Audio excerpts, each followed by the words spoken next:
జగద్గురు ఆదిశంకరాచార్య కోరికతో దార్శనికులకేమని అల్లంపూర్లో బ్రహ్మేశ్వరు ఉంటే కాశీలో విశ్లేశ్వరుడు, అక్కడ ఆ క్షేత్రం కాశీ అని పేరుతో పిలవబడితే ఈ క్షేత్రం హేమలాపురి. కాశీయే ఈ హేమలాపురం. సా గంగా తుంగభద్రేయం.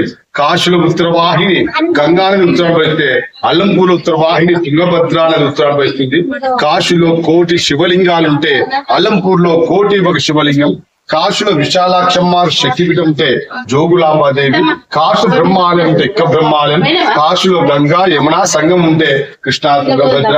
కాశీలో పాప వినాశనం క్షేత్రం ఉంటే ఇక్కడ ఈ క్షేత్రం పేరే పాప వినాశం. కాశీలో మోదర్శన రజకులతో పాపనాశి క్షేత్రం మోదర్శన వాల్వేది ఉంటే ఇక్కడ మరగత మహాశివలి. పాపనాశి క్షేత్రంలో మరగత మహాశివలి అలాగే ఆకుపచ్చ. మన భారతదేశంలో మరగత మహాశివలింగాలు చాలా దుర్లభం. అలాంటి గర్భగుడిలో 1400 సంవత్సరాల మరగత మహాశివలింగం